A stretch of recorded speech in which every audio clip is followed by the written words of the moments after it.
Good morning. It is 7:33 a.m. on Saturday, November 26th, 2016.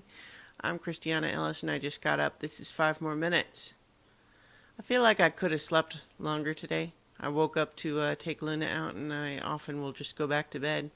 Might still take a nap later, but I was just feeling enough awake that you know, go ahead and get up. So I did follow through on my plan yesterday and I went to see both Arrival and Fantastic Beasts and Where to Find Them. So here are my mini reviews for each.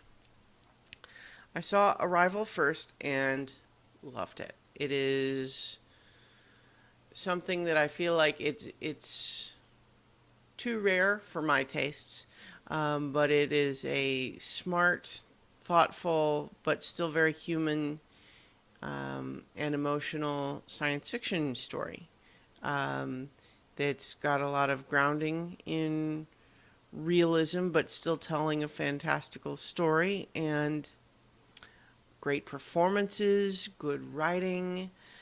I'm not going to get too much into the plot because that's part of just what's fun, but the short version I would say is that it's first contact story with aliens and the difficulties of learning how to communicate. And I won't say more than that other than just to say that I really loved it. It reminded me a lot of Contact in a very good way. I should add that I really liked Contact, so I liked this movie in much the same way. So um, we've got the three main leads are Amy Adams, Forrest Whitaker, and Jeremy Renner, who are all great in their role. Um, and it's smart and it's got a nice pace to it. I think some people might find it a little slow if you're just looking for, escapism or something. I could see people thinking of it as too slow, but I thought it was fantastic. Um, so the other movie I saw was Fantastic Beasts and Where to Find Them. And I don't mean to do some trite segue just using the word fantastic. Fantastic Beasts and Where to Find Them, I was a little bit more mixed about. There's a lot to like, and I definitely had a good time. I enjoyed myself. I'm glad I saw it. And in fact, I wonder if the parts that bothered me a little bit might bother me less on repeat viewings. But so what's great is great. And what that is largely is that the good guy characters are just very lovable. I liked all of them. Um, uh, and just the sort of the A plot of Newt Scamander, played by Eddie Redmayne, has to recover these fantastic beasts that have gotten lost in 1920s New York City, and um, he hooks up with a non magical, non wizard human named Jacob, and with a someone who works for the local wizarding government named Tina Goldstein, and her sister Queenie. And all four of them are just great, and I love them. And I really just, there's a lot of joy to be found in all of their plot lines. And I thought that that was a lot of fun. A lot of the different creatures are given a lot of personality, and I enjoyed pretty much everything about those elements of the movie. Where it was a little bit more mixed to me is that there's kind of a secondary plot line that really becomes the primary one by the end, that deals with um, an horror for the American magical government, played by oh shoot, I keep wanting to say Colin Firth, but that's not right. Oh no, it's not Colin Firth, but it is Colin. Oh, that's annoying. I cannot think of his name right now. In any case, he's him, and then there's this organization of, they're called actually two different things in the movie, Second Salemers, which are basically non-magical humans who are warning against the dangers of witches and wizards, and a lot of stuff. And there's a lot of the plot that really hinges on this idea that, oh, the magical community needs to stay hidden, and if any non-magical humans.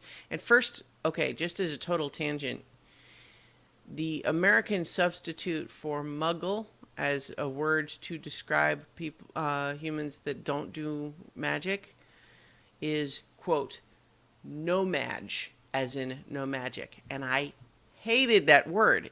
Every single sentence where they used it, and there are a lot of them, took me out of the movie about half a step. And it's just a terrible word. It's like no mage. It's just like, ugh.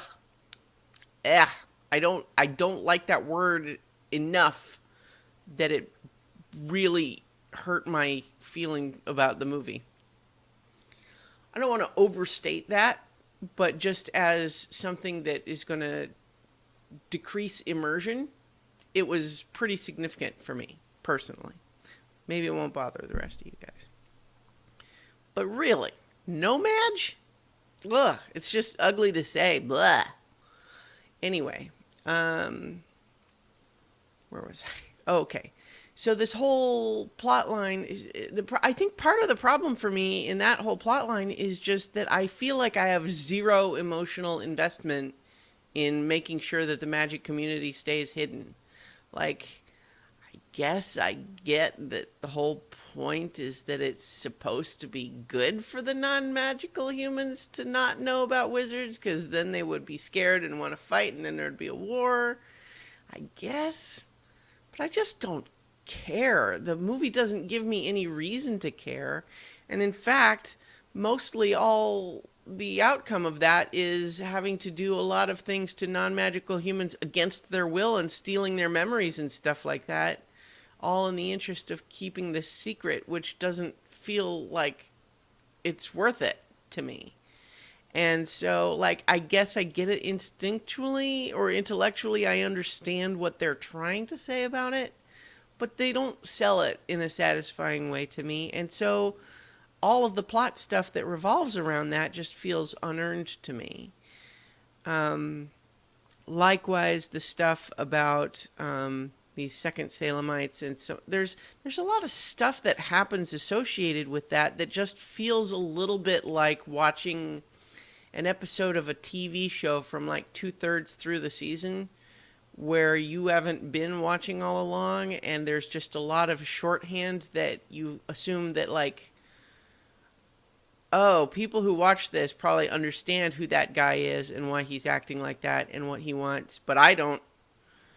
And I don't want to say that, like, I couldn't follow it. It just all felt like the groundwork for it had been elsewhere, except that it hadn't, because I read all the Harry Potter books, and I'm pretty sure that the stuff that I felt like was missing here is not in those. And it's not like I was confused that I couldn't follow it. It's more just I felt like one of the joys of the Harry Potter universe generally is that it feels very deep and rich.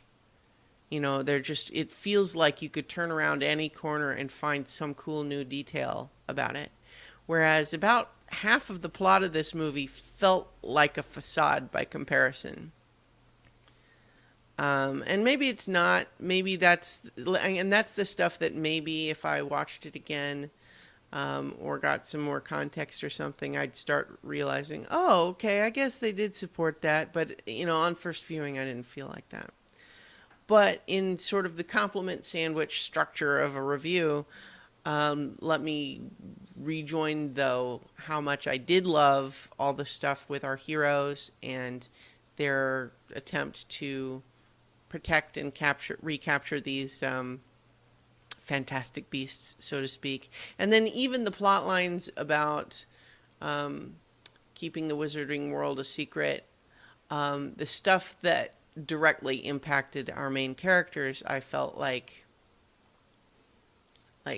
to some extent, I still feel like it didn't seem fair, but the stuff about the emotional impact on the characters from it worked. And I liked that stuff enough that I still really enjoyed the movie, even though there were other parts that didn't work so well for me. So, to recap, Arrival. I don't want to talk too much about it because I think it's like it's not spoilers so much as it's just part of the fun of the movie is kind of the mystery of it. So, whatever you know about it, just know that I think it's really good, especially if you liked Contact. I think it's great, and I just think it was really, really good. Smart, intelligent, emotional science fiction. And then, on a more escapist note, Fantastic Beasts and Where to Find Them has a lot of great stuff in it. Definitely worth seeing. Parts of it didn't work for me as well, but the parts that did work worked well enough that it's definitely a net positive. So, I'll go ahead and leave it there, and I'll talk to you guys tomorrow for 5 more minutes. Sunday, of course, which means that it's time again for a recap of the next episode of Avatar: The Last Airbender. So, talk to you tomorrow for 5 more minutes about Avatar: The Last Airbender.